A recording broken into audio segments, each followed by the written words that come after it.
Hey everyone, riddle me this.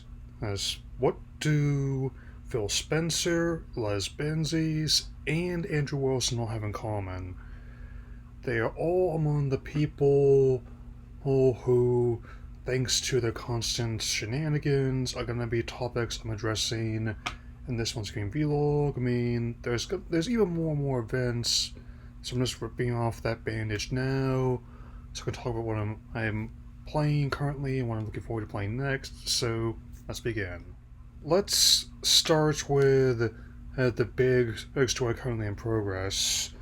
That's with Microsoft exerting more direct control over Xbox Studios, whose yet more people have been let go from the company, and yet more promising projects have gotten the axe, with the big one in my book being the revival of Perfect Dark by the Collective, which also resulted in the closure of said studio, and it's also niggling Petrocrystal Dynamics is working on the next Tomb Raider game, which is a shame. I was personally looking forward to this reboot as it looked a lot closer in style and tone to the first one than Perfect Dark Zero. So I guess I'll just have to replay the original umpteen time. So late 20th anniversary. Hey, I will be including, the closures, and layoffs, in my off-delay video about how Microsoft and Xbox have functionally lost the plot. I'm not even going to dignify their co-pilot demand of the response right now at all. Moving right along, I was never among the people who had the highest expectations for Mind's Eye. I, especially given how I wasn't really even seeing that much gameplay at all until it actually came out last month.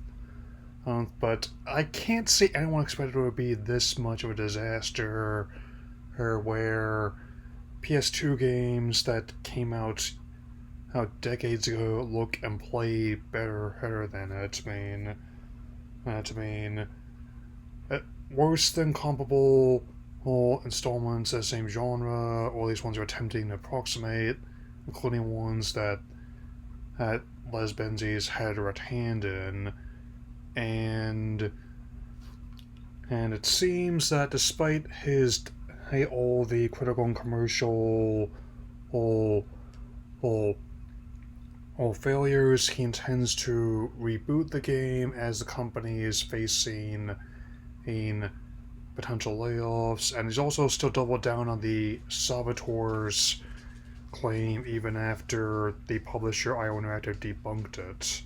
I mean, come on. You really think I'd be living in that home in a place like this if Rockstar is paying me? I don't think so. I don't think so. And to complete the trifecta of statements I have aged less like a fine wine and more like a jar of mayonnaise got left in the sun too long, especially in this heat dome, is Andrew Wilson's claim regarding Anthem, that IP lives for generations, and especially in 7 to 10 year cycles. Welp, looks like I won't even get that far because, as it turns out, about 6 months from now, on January 12th of 2026, which will be marking a couple days of my 34th birthday, but also it means that Anthem will not make it to its 7th, given how it released in February 2019. And so, if you're morbidly curious enough to play it, which admittedly, I did like how flexible all the Javelin creation system was. It definitely lines up with other movements which are currently in progress, and it's clear that based on a lot of they've hit up million signatures in the EU, that gamers continuing rising up and the devil shivering, so to speak. And with that in mind, their own statements didn't exactly endear much to people who we're not in the whole leave the multi-billion company alone arguments. That's mean. The claim to me, at least, is that it's prohibitively expensive to even consider when, by your own admission, you're making more money than any other entertainment medium on the planet.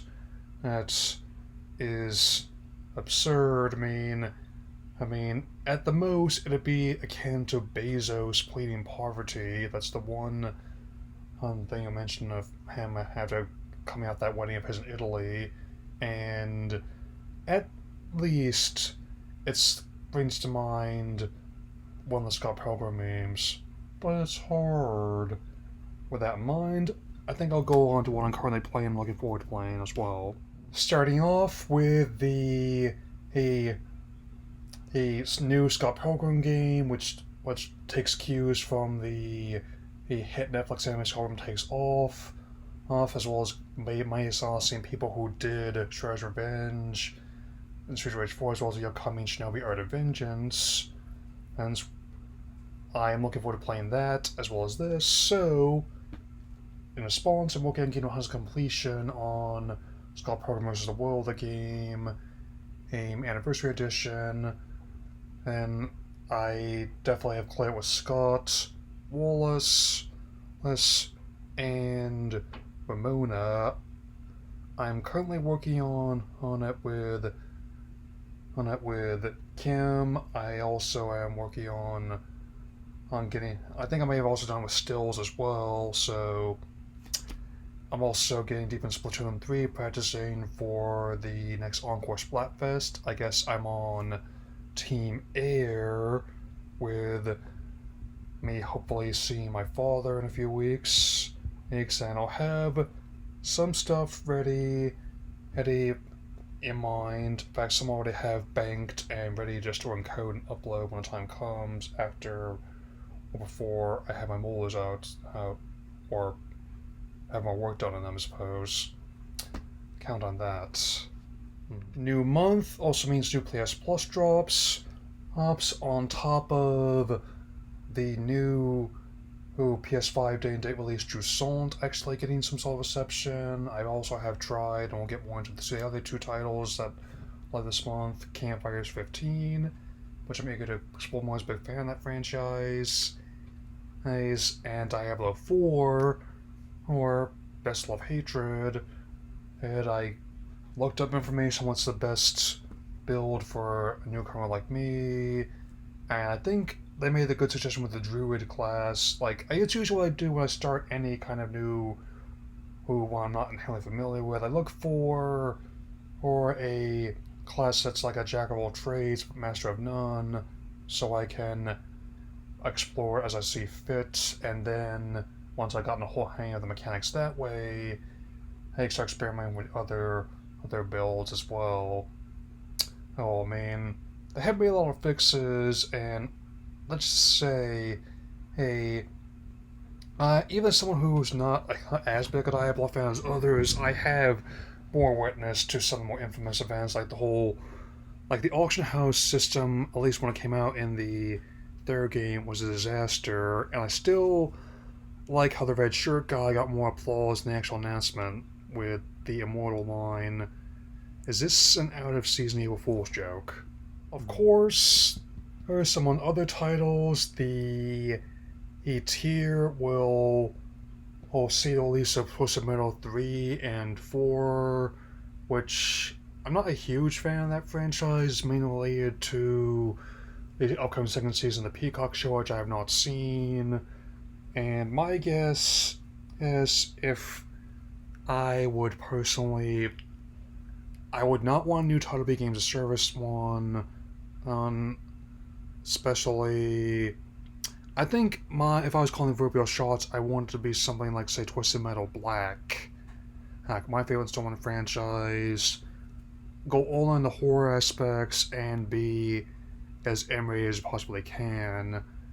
And especially as someone who's just not a huge fan of car combat games in general. I mean, I don't know why. It's just has never really clicked with me personally, if I may be honest.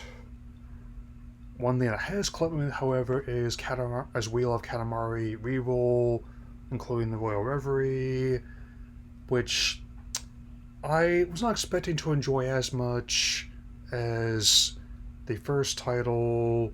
I mean, the original release, Years Past, was alright, but I really think that Bandai Namco did a great job with not only cleaning up the game, but also actually building upon features and more clearly establishing them. Maybe that might have been my explanation, my issue with the original release, where the onboarding process wasn't as smooth as I had liked. I mean, which happens in all situations, really. If you can't get people on board within 30 60 minutes, that's a good way to make said person just put it down and play something else. I also just got Sonic Origins Plus with a sale. I also got a little bit more out for my subscription, and so not just four of the Blue Bloods Classic Adventures. I also have access to a whole slew of other titles as well, with that in mind.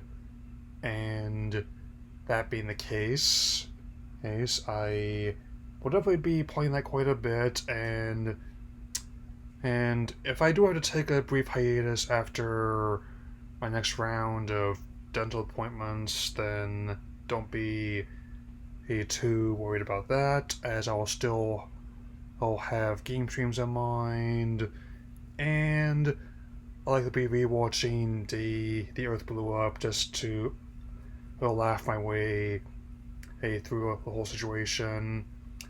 And maybe if I'm so inclined, I'll maybe even watch the block play version of Minecraft. Who knows? Who's mean? It could be that kind of anesthetic I'm on. Anyway, that'll be all for now.